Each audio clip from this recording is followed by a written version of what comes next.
Përshëndetje gjithëve dhe mirë se vini prapë te Tradecast Albania. Ne po bëjmë tani episodin e radhës të podcastit ton. Për këtë javë do flasim për lajmet, eventet kryesore ekonomike dhe disa gjëra tjera që ne parashikojmë nga ana makroekonomike e përgjithshme e tregjeve. Pastaj do bëjmë analizën e kriptos, sepse kemi shumë shqiptarë që kanë hyrë dhe kanë interes për kripton. Do bëhet një analizë teknike aty dhe parashikimet tona. Më pas të bëjmë stocks dhe mallet kryesor, Forexin dhe gjërat e tjera që ne mendojmë janë me interes këtë javë. Përshëndetje Irdi. Përshëndetje. Atëherë, siç e tha, edhe ke ishte një javë shumë interesante, që nga hera deri në të premten. Ishim lajme pothuajse nga të gjithë mediat botërore se si stock market, kripto dhe çdo gjë është në rënje, është në fazë korrigjimi, pothuajse çdo outlet lajme, domethënë kishte si lajm kryesor gjatë javës. Zakonisht lajmet ekonomike nuk janë në pjesë e agjendës kryesore të lajmeve, po këtë javë nga që kishte këtë rënje të mëdha dhe volatilitet, ishte pothuajse çdo ditë shikohet në faqet kryesore të çdo media botërore lajme ekonomike.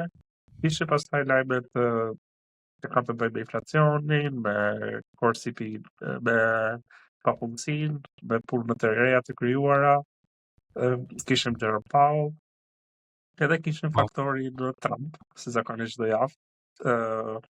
U tha të dielën që do kishte tarifa me Kanadën dhe Meksikën 25%. Kanadaja u përgjigj prapë tarifa 25% reciproke. Kjo do të thonë solli atë ulje të madhe të hëna të martën. Edhe të mërkurë vazhdoi, do të thënë kjo volatiliteti sepse Trumpi u tërhoq nga disa tarifa, tha që do i shtyp prap në për në prill, edhe duket si një lojë e po bëhet nga këto dy fuqi, do të thënë, çdo tarifa, ish tarifa. Vetëm Kina që vazhdon që mos ta dëgjoj Trumpin me tarifa. Në qoftë se Trumpi i vë dhe Kina i vë, atë nuk është se intereson shumë. Kemi edhe situatën politike me Ukrainën që është shumë problematike për administratën Trump, që s'po e zgjidh dot. Ka shumë këto. Edhe Jerome Powell që foli, se zakonisht ekonomia është e ndryshme, po vendet e punës ku bien, që nuk e vështirë ta besosh, por tregoj për të mirë, falimin e Powell, kjo është e rëndësishme. Pasaj dhe të premtën patëm summitin e kriptos që bëri Trump, që ishte një lajm i parëndësishëm që unë e kam ulur gjatë javës. Duke se tha gjë, se po lexoja disa kështu domethënë komente në Twitter që ishte thjesht nothing burger. Nothing burger që në anglisht, po, se dia shqiptarët e kuptojnë si shprehje, po hamburger pa mish, i bin. Hamburger pa asgjë mrena, e kupton? Thjesht si mite ose buk që quhet ban. Po, ka pasur shumë gjëra të ndryshme, kemi pasur edhe gjë tjetër që do e shtojë Iri, është dollari që ka pasur këtë rënje të madhe. Po, në atë shifja sot dollarit në rënje, që ishte sa fillonte marsi, ishte filluar të pjetër. Gjë që e tham, para 2-3 javësh po ishim bashkë duke për në fundit. Po. Që dollari që në 10, më shumë do luajnë për short, tash ishte vajte që në 10 edhe ndodhi domethënë qerate në të gjashta. Kështu që ata që luajnë Forexin se kemi edhe ca entuziast Forexin të grupit Telegram tani. Shumë janë entuziast Forexin, ne si jemi fare, ne vetëm stocks dhe kripto. Edhe kripton me kështu, me mënyrë të moderuar, jo në stokeve më shumë se sa kripto në vetvete. Unë po mendoja Iri që le të themi të flasim një na një për këto eventet kryesore të javës kaluar, të zbërthejmë bashkë më kryesoret, kuptohet, sepse ka pasur shumë. Po e lej në dorën tande që ti le të themi ta nxjerrësh një temë dhe pastaj unë do shtoj diçka dhe flasim për ato për lajme kryesore dhe pastaj do filloja në mënyrë kronologjike, domethënë që të dielën kur Trumpi tha që do ketë tarifa 25% me Kanadën dhe Meksikën. Kjo si nga ekonomistët e Trumpit, si nga ata që përshtasin Trumpin, domethënë si nga nobelistët e ekonomisë, është pritur keq, domethënë, si lajm. Pasi thonë që do të çojë në rritje inflacioni plus në rritje të kosteve, që amerikanët duan ulje të kosteve, siç u pa në administratën Biden, që ishte një arsye kryesore pse humbi. Për që kjo do të thënë, edhe kjo i bëri investitorët edhe bankat më të mëdha që të heqin lekët nga stok dhe t'i marrë cash për momentin, sepse nëse do ketë tarifa, do ketë rritje çmimesh, se të investojmë në stocks ku mund ta shpenzojmë kapitalin për veten tonë. Ka shumë edhe kjo logjika se të retail, nëse do ketë rritje çmimesh, se duhet të investoj në stocks kur më duhet të blej diçka ose duhet të bëj diçka. Me këtë logjikë besoj edhe institucionet edhe çdo gjë më mirë po rrin cash. Kemi parë që Warren Buffett ka goxha kohë që po rrin cash të gladiatorit duket. Kështu që është diçka për të studiuar. Pastaj kjo do të thënë është një për mendimin tim ishte një ndër shkaqet kryesore që solli uljen e kriptos. Uljen e stokave të kriptos. Ecën një bashkë nga tjetrës. Do të thotë diçka këtu të inflacioni që është po rrit inflacioni, atëherë Banka Qendrore Amerikane nuk mund të uli normat e interesit. Sepse liroj kapital për biznese që janë në rritje. Kjo është pak edhe një problem që ka tregu që Jerome Powell thotë që do ta çojë inflacionin te një nivel të qëndrueshëm, por me rritjen e inflacionit kuptohet që nuk mund të uli normat e interesit dhe kështu që do ketë impakt çdo gjë. Te fjalimi që mbajti ai, me që folën për inflacionin, tha një fjali që më qëndroi në mendjen time, ishte që të gjithë e dim që tarifat do të rrisin inflacionin. Me kuptim, ai e parapret që do rritin inflacionin, por se sa dhe për çfarë periudhe nuk kemi akoma në dieni që themi për shembull do rritet për 6 muaj apo për një vit. Nuk ishte data. Apo për 9 muaj, po, eksakt. Edhe kjo është pak ajo, le të themi, situata që është tregu në pjesën e inflacionit. Ndonjë gjë tjetër për shtu këtu te kjo pjesa e inflacionit? Ishte niveli i papunësisë. Njerëzit prisnin papunësi goxha të madhe me heqjen nga puna të shumicës punëtorëve federal të Amerikës. Po patën një nivel të moderuar, 141 nga 140 më duket, 144 nga 140. Keq që priteshin.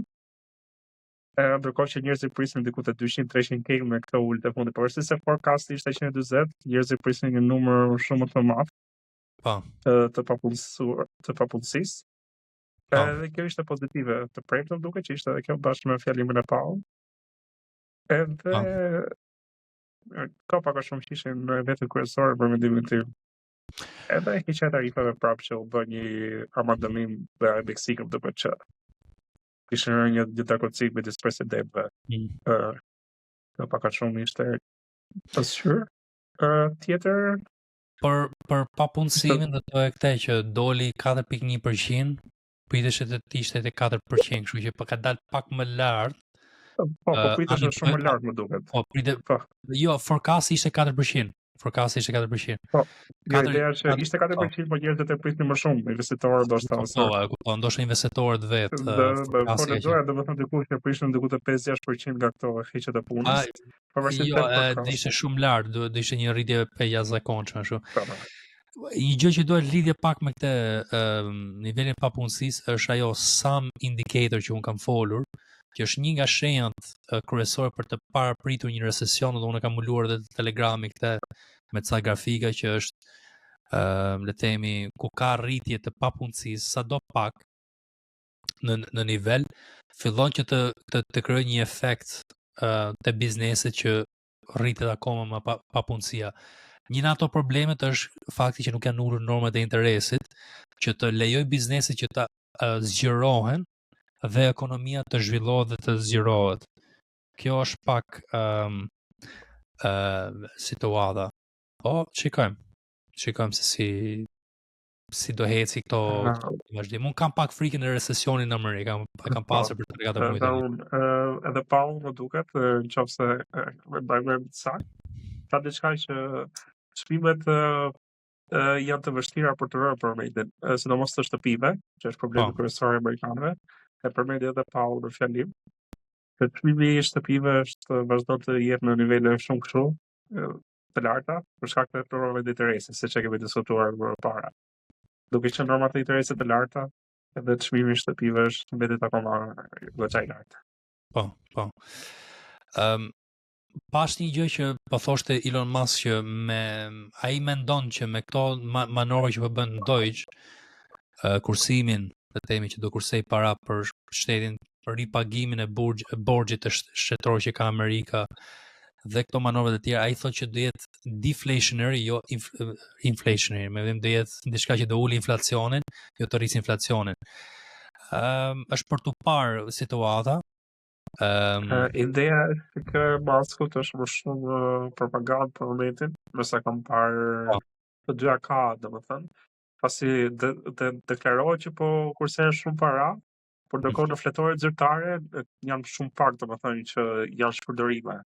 Për shembull, deklarohet Maski janë gjetur 50 milion dollar të shpërdoruara, ndërkohë që në realitet janë 500.000 të shkruar në website-in e Dodge ose në fletoret zyrtare, domethënë që kanë bërë verifikime gazetarë të ndryshëm. Po vetja në Amerikë është shumë e polarizuar, kështu që është e vështirë të kesh një kushtat të drejtë, kështu që merrni një mesore, pak a shumë të numrave. Kjo është pak a shumë ideja. Duhet shikojmë veti, bëjmë analizat vetë dhe shikojmë se çfarë impakti do ketë tregu. Po, çfarë impakti. Tesla për shembull ka impakt shumë të keq, duket sikur. Po, ka pasur një shitje të madhe.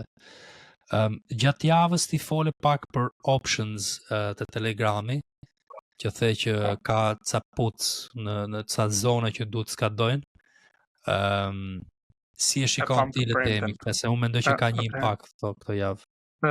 Lexova një informacion, domethënë nga ty. Lexova një informacion në grupin Telegram, domethënë që jemi në nivelin më të lartë të put options në histori. Kështu që logjika e put options indikon që institucionet po mbrojnë kapitalet e tyre, ose blejnë ose shesin option contracts në mënyrë që të jenë të mbrojtur në çdo rast. Ulje, rritje, sideways të jenë të mbrojtur nga çdo krah i tregut. Kjo është pse i bën kaq të fuqishme institucionet në balancën e tregut. Edhe siç e diskutuam, domethënë, duke qenë një volum kaq i lartë options, në qoftë se çmimi bie shumë, në qoftë se ata i kanë shkruar kontratat, do ta blejnë në atë çmim. Për shembull, në qoftë se çmimi ra deri 570, ata do ta blejnë çmimin 570, kjo do sillte rritje të çmimit. Po. Sepse ata janë detyruar ta blejnë atë çmim. Dhe prandaj kishim atë bounce nga 570 shkon te 574 në fund të ditës. Po. Edhe gjithashtu edhe nga ana e kundërt, nëse kanë bërë put kështu, do të mbyllin ato kontrata për përfitimin. Nëse kanë bërë put ka bler put $600 për të siguruar, do ta marrin atë fitim. Bravo, kështu që kjo ishte ajo lëvizja. Po, edhe unë them drejtën e prisja këtë lëvizje deri te 5700 ose 5600 sa shkoj. Po, kemi folur, më duket kemi folur këtu, kemi parashikim. 570 është ajo niveli i prisëm. Po, dhe është një zonë, le themi, teknike që është 200 day moving average, që është një zonë që zakonisht tregu ka një bounce. Tani jo gjithmonë ka bounce, por prandaj patjet e bounce-in që direkt u ble çmimi aty te zona. Pastaj unë për mendimin tim kisha edhe këtë faktorin e puts, që kishte shumë puts dhe panonte shumë tregu bearish që duhej të balancohesh pak me blerje. Unë personalisht kam hapur dhe unë trades short, 2-3 trades short në treg, që të kem pak exposure ose këtë hedge që quhet, si di fjalën shqip e hedge-it, po kundër peshë të temi që të luj tregun peshë balan. Po balancë të temi që mos të humbas kapitalin gjatë kësaj faze, por ndoshta të fitoj diçka më tepër me shortin. Edhe kanë ecur mirë, kështu që mendoj që edhe institucionet, atë që ti edhe institucionet po bëjnë këtë gjë, që në çmimet më të larta që ishte ajo distribution, Wyckoff distribution që ka bërë aty lart disa herë në testim te 6100. 590 ishte ajo zona. Që në ato momente kanë hapur ca puts. Pastaj ne që jemi le të themi pak mrapa institucionet bëjnë tregun. Kemi hapur pozicionet e tjera pak më ulët, kuptohet, edhe marrim në i thërrimi aty nga pjesa e institucioneve. Pak a shumë ashtu funksionon tregu. I qoftë mendoni se bëni para, ju bëni as 0.1% të parave që bëni institucionet. Një thërrime nga institucionet, dhe kjo është. Po, ishte po, çfarë thosh? Diçka që do të thoja është që po shohim që nuk po blihet tregu. Pavarësisht se po bie, nuk po blihet. Edhe kjo domethënë është faktori më shqetësues për mendimin tim. Kjo është problematika më e madhe. Po, kjo është edhe shqetësimi im. S'po shoh fare volum domethënë. Pavarësisht se çmimi bie duket sikur njerëzit thjesht po dalin edhe s'po blen fare. Po, e kemi diskutuar disa herë këtu në javët më përpara që kishte një pjesëmarrje të madhe me ardhjen e Trumpit nga retail traders që janë fillestar, që janë pa eksperiencë. Po dilnin retail po futesh. Po, edhe insiders për dilin, se ne kemi mëllur këtu, kemi folur që ca insiders kanë filluar që dilshin në për këto nivele. Edhe ku po dilshin insiders që janë njerëzit e mrenshëm të kompanive, CEO të tjerët, ku po filloshin që dilshin institucionet, gjithë tregtarët, retail traders ose shumica kanë hyrë në një nivel të jashtëzakonshëm në nivelet të 2022-shit, fundit të 2021-shit, që ishte rënja madhe që patëm përpara disa vite. E kam thënë dhe po them prapë që un kam një frikë të recesionit në Amerikë, e parashikoj që ka një mundësi të lartë, probabilitet të lartë që mund të ndodhi, dhe është për tu parë tani se si do eci situata. Kjo është frika ime më e madhe dhe po hiqë vin kjo, atëherë çmimi mund shkoj të diku te 5400 S&P 500, mund shkoj ndoshta edhe më thellë, po është për tu parë se unë shikoj ditë mas dite situatën e tregut. Shumë të bësh parashikime tash sepse siç e tham gjëra ndryshojnë ditë për ditë. Si nga Trump, si nga vendet e tjera, jemi në ekonomi globale tani edhe ka lëvizje të papritura. Do të flisja pak për dollarin. Jeri, ke ndonjë mendim aty për dollarin, çfarë ka ndodhur me që the që ke lexuar disa gjëra sot? Pas që çmimi i dollarit ishte domethënë nga çmimi 110 që e pam në para 3-4 javësh, që thamë që do ketë një balancim të dollarit. Por duke qenë se tarifa Trump e shumë gjëra të tjera, Trumpi që ka mbështetur monedat alternative në vend të dollarit, ndërkohë që pash disa klipe që në 2016 kishte bërë të kundërtën, kur thoshte mos investoni në kripto, investoni në dollar, do të rrisim monedën tonë. Mandat po të ndryshme, kjo ka sjellë atë uljen e thellë. Plus edhe forcimi i euros, mos harrojmë që tregu europian po forcohet dita ditës. Kompanitë gjermane, franceze, kompanitë armëve në Europë, duke qenë se Amerika po hap rrugën domethënë që Europa të bëjë vetveten. Kështu që këto besoj ka qenë faktorë kryesor. Më kryesor për mendimin tim janë tarifat. Kjo pjesa e tarifave që një herë uli, një herë ngri, ka sjellë pasiguri të dollarit, sepse do thonë njerëzit pse duhet ta blejnë me dollar, do ketë tarifa ndoshta. Edhe bankat balancojnë balancat e tyre domethënë në pas të monedave të ndryshme. Pse mund ta blejnë me dollar, mund ta blejnë në euro, nëse kam tarifa të dollarit. Që kjo pas një analist Varoufakis që tha pse Trumpi kërkon tarifat, edhe ishte një video shumë interesante. Kështu që u sugjeroj ta shihni çfarë ideje do të thonë se kjo tarifave. Kërkon që të hapi dollarin në shumë banka botërore, është problematike ulja e dollarit. Po. Është një situatë shumë delikate, po do të thotë që ne e kemi parapritur këtë gjë, se i gjë tjetër që kam ndarë unë nuk e mbaj mend se ku ç'a video e kam ndarë, po ose edhe mund ta kem ndarë vetëm në Telegram, është që kemi pasur që gjatë periudhës së Trumpit në 2016 ka pasur një rritje në fillim, përpara se Trumpi ka hyrë te Shtëpia e Bardhë pak më mrapa, dhe pastaj ka pas një rënje dollari. Po ndjek pak a shumë po të njëjtin formim çmimi si ajo periudhë. Edhe ti fole pak për Europën. Europa tani inflacioni ka hyrë në një nivel shumë të ulët, edhe pritet që të ulen normat e interesit, kështu që investitorët me sa duket kanë pak më shumë siguri te politikat europiane që janë më të qëndrueshme, pak të turbulencë që po krijon Trumpi,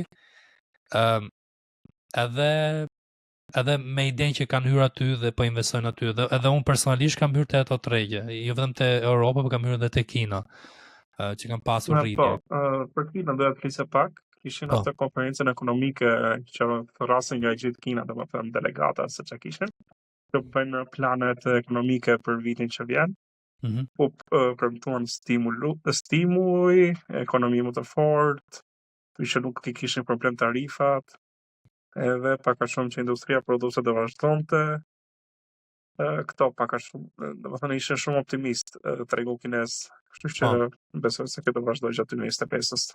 Edhe kemi parë të në stokës që kemi ndjekur që po ikin 100% plus për 2-3 javë. Po, ashtu është. Edhe do të për Kinën ne kemi folur këtu përpara disa muajsh që Michael Burry, që tetor, eksakt. Michael Burry, që është ai që ka parapritur ose është bërë filmi Big Short për atë, sepse ka kapur atë rënjën e madhe të tregjit e shtëpive e pronave në Amerikë në 2008-ën. Ai ka investuar në mënyrë agresive, le të themi, ka futur shumë kapital te Kina, te Alibaba, te shumë stokë të tjerë që dhe ne jemi pozicionuar aty në valën dur, momentin e dur, ai është pozicionuar me kohë përpara ne. Ne thjesht kemi kapur valet më të mira. Edhe me idenë që tregu amerikan po varet shumë nga një dorë të vogël stocks edhe nga index funds.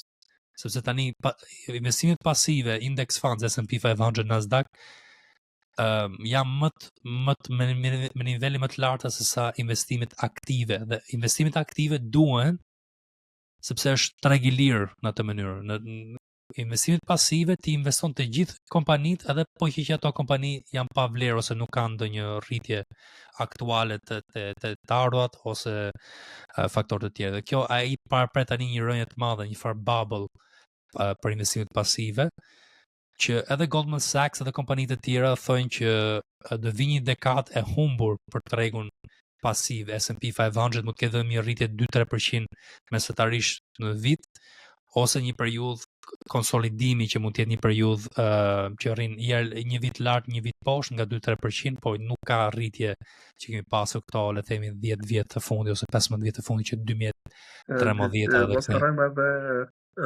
Pjesën e AI që Kina po avancon në mënyrë më të lirë edhe më të shpejtë për AI. Eksakt. Ka një luftë tani për AI, po. Po, ishte një statistikë që në qoftë se për ChatGPT do të paguaja $4,000 për të krijuar një asistent AI për ta përdorur si shërbim, me DeepSeek mund ta bëje me një kosto për të krijuar ChatGPT-n tënd, mund ta bëje për një kosto $200-300.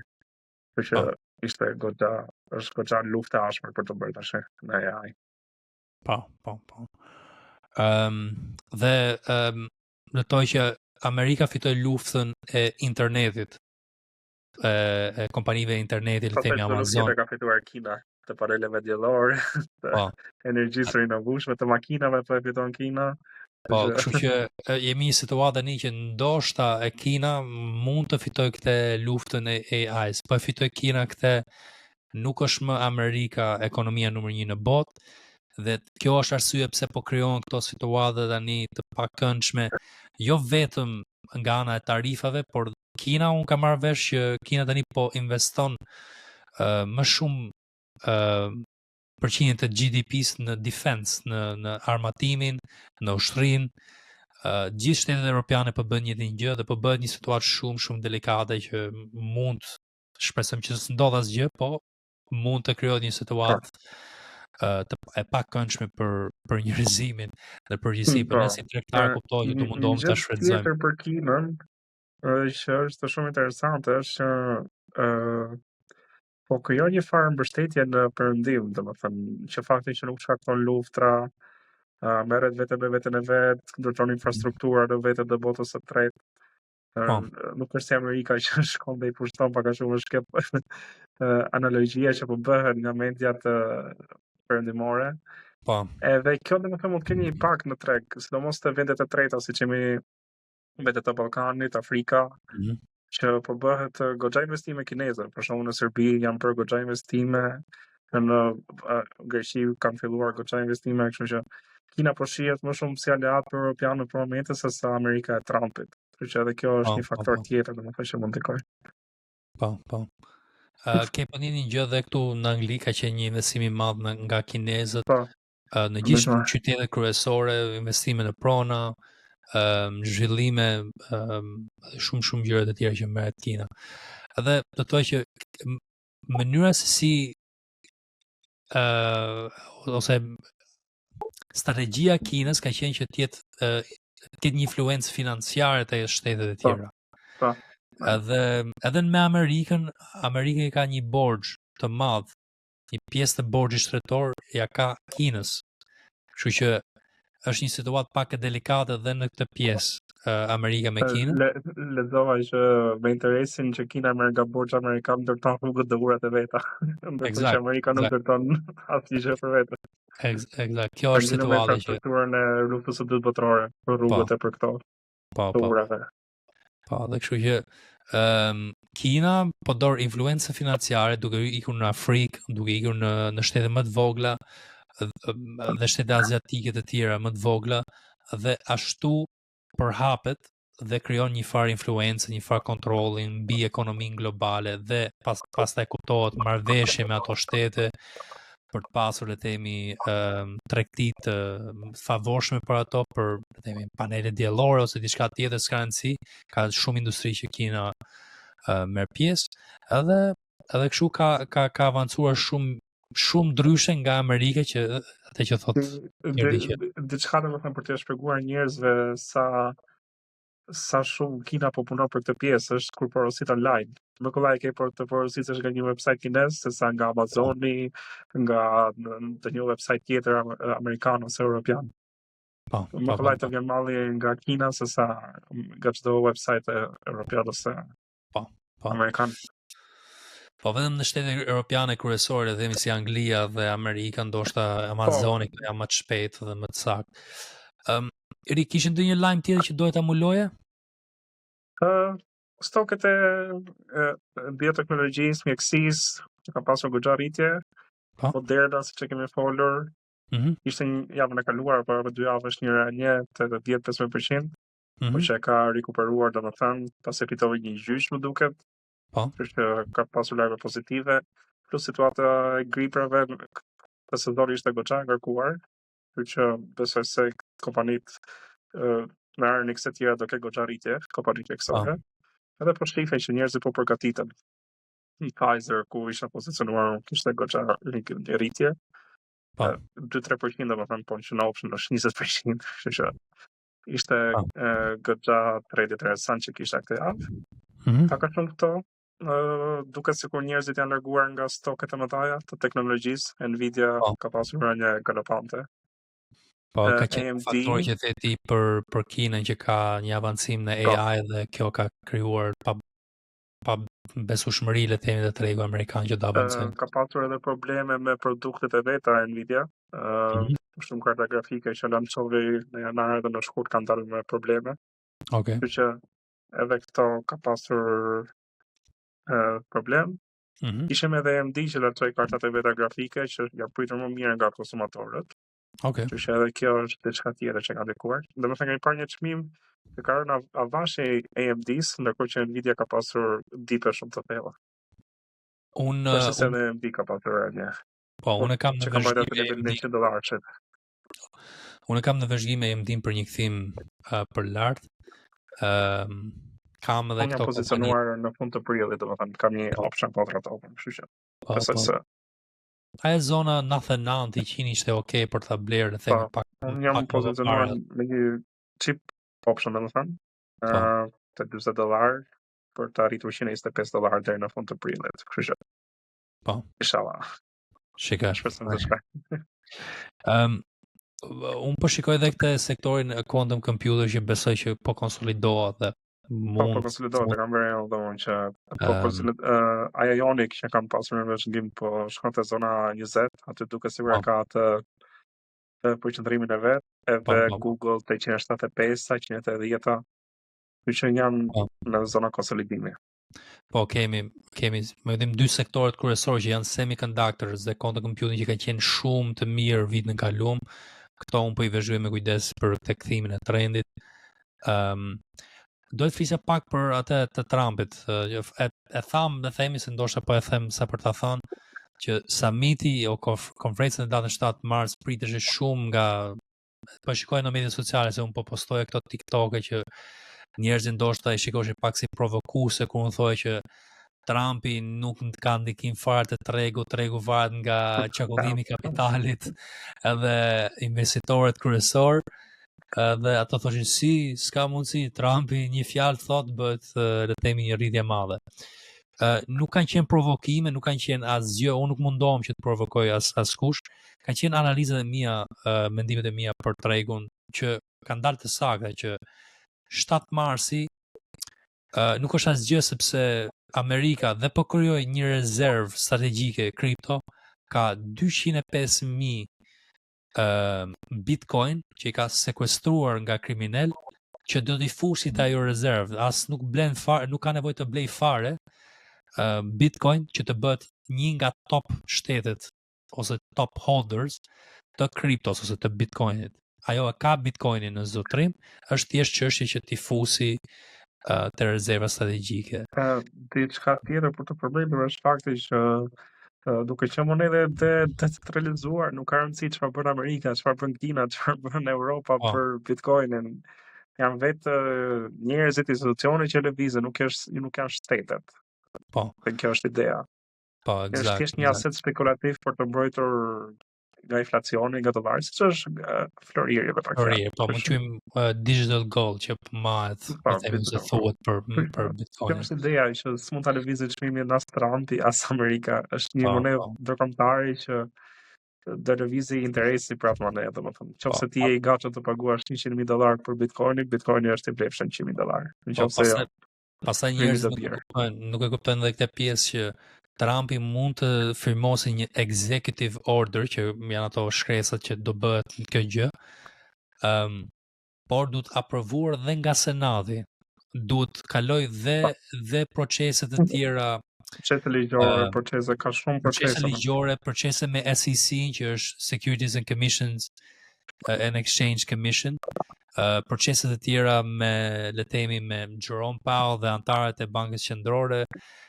Ligji i Bankës Qendrore Amerikane duhet të ndryshu që të përfshi dhe asetet digjitale. Është një proces shumë i vështirë, sepse nuk besoj që do përqehet shumë nga kokat kryesore financiare që ka ndërtuar Banka Qendrore Amerikane në vitin 1980. Dhe mos ta harrojmë që Trumpi thjesht mund të thotë që Bitcoini një Bitcoin vlen $10,000 për Shtetet e Bashkuara, kështu që çfarë mund të bësh. Kështu që varet është shumë e vështirë për të parashikuar, kështu që. Po. Kaq e kisha për të thënë për këtë pjesën e Trumpit që duhet të keni shumë kujdes nga këto lajme falso, lajme që janë, le të themi, duhet i studioni mirë, duhet i mendoni mirë se nuk është thjesht. Kam vëre janë lajme që nuk dalin fare në websajtet kryesore, domethënë ku ne ndjejmë lajmet. Nuk dalin fare, nuk intereson fare. Nuk dalin fare, kështu që ju sugjerojmë njerëzve të ndjekin burime informacioni Wall Street Journal që kanë, sepse i lexojnë në portale ose kështu dhe bëhen baited edhe blejnë në nivele të papërshtatshme. Po, eksakt, hyn me emocione që do vish edhe 7 në po hyn. Se do iki tregu. Sa që të dalin një lajm të bësh gjithë pasur, thjesht blini lajmin. Është shprehje e vjetër e Wall Streetit. Tell the news, nuk është. Okej, po mendoj ta lejmë kaq segmentin e lajmeve dhe vendet kryesore